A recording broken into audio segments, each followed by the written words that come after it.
So, ayan sila, Hoshi and Mingyu. Happy na ako doon, 2 of my biases.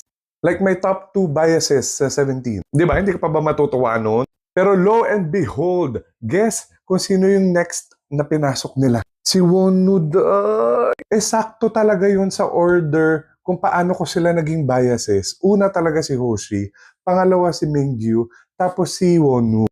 So ako parang nung pinasok siya, oh my gosh, 3 out of the 4 biases. So I was freaking out. So ayan si Hoshi and si Mingyu, tapos si Wonwoo. Tapos may isa pang empty seat beside Wonwoo. And I would have never expected this to happen to me. Ang last nilang pinasok, si Vernon!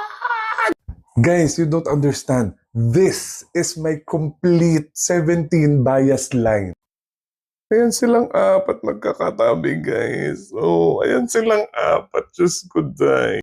Alam niyo ba na I have been freaking out since nakumpleto silang 4